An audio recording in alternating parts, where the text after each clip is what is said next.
Hey there you guys, it is me, RandomJosh, and I am back again with another Random Monday video. And today we're going to be discussing episode 1 of RuPaul's Drag Race All Stars 3.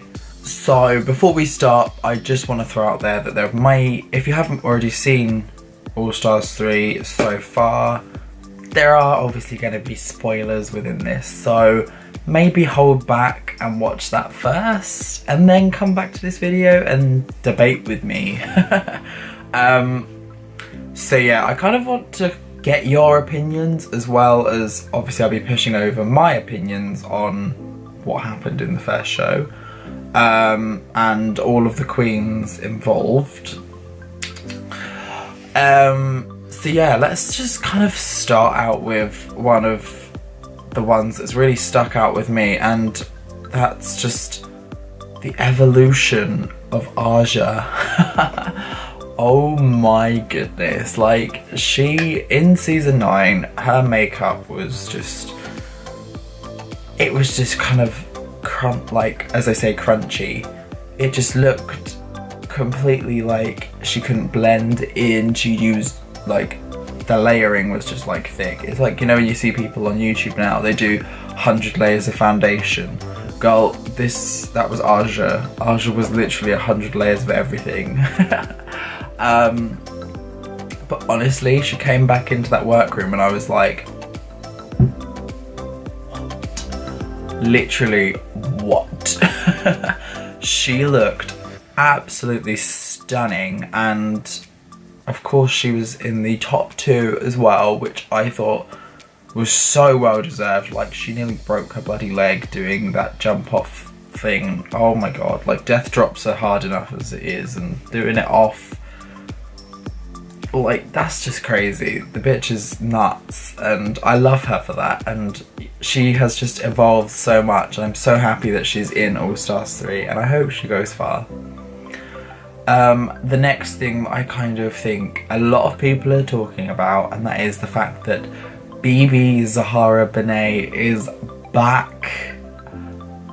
What? Like, there was a lot of speculation going on when they were announcing the 9 queens and leaving the 10th one as the kind of invisible hidden queen. And I kind of didn't believe this speculation, because I just thought, why would they bring back a winner, like, along with normal non-winners, and then have a winner as well? It just didn't seem to add up right. In my mind, I think they had a much better opportunity if they'd taken all the winners, or if they got to a stage where they got a load of the winners that wanted to come back, and, you know, let them fight it out, you know, like a Quarter Quell, Hunger Games reference there. Yeah, like, let the winners fight it out and see who's the real America's Next top drag superstar, you know? Because obviously they're each one for different reasons, so putting them all in one would be amazing. And just think of how much of a powerhouse of talent would be in there. Like, Jesus. That would be intense.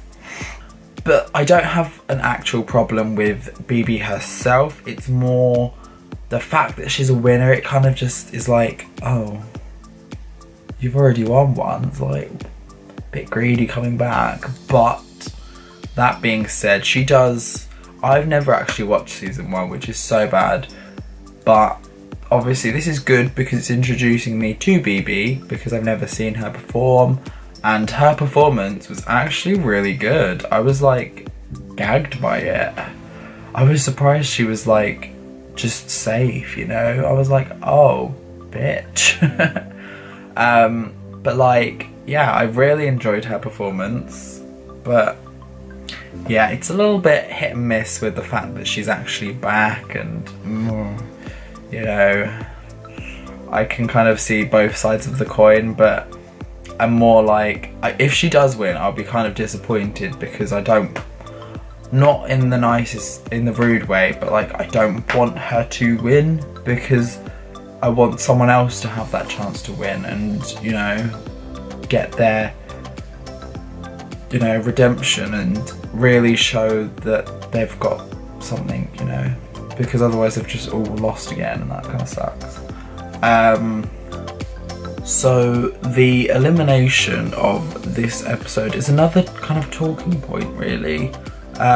So the two bottom queens were, of course, Morgan McMichaels and Chi Chi Devine, and it ended up that Morgan was actually sent home, which I do kind of agree with, but at the same time I'm like, I'd have liked to have seen more of Morgan to just really get to know who she is as a performer and things like that, because I don't think she had, I didn't see anything of Morgan other than the bitchy side of her, which I think is why why Dayla decided to send her home.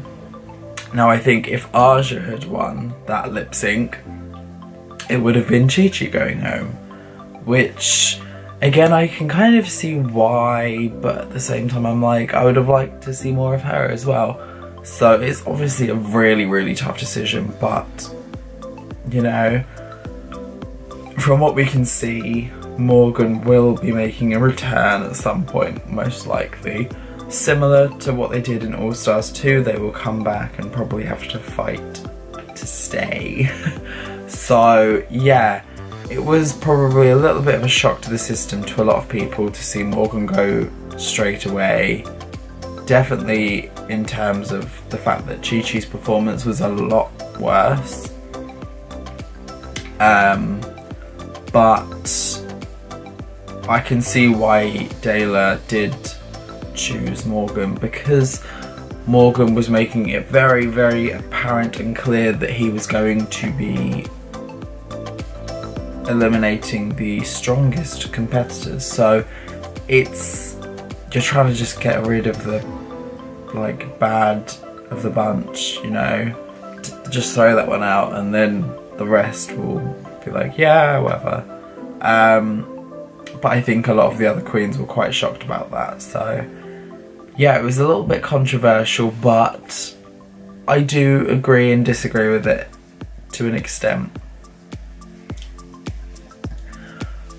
But anyway, I think that's enough talk of All Stars 3 for now.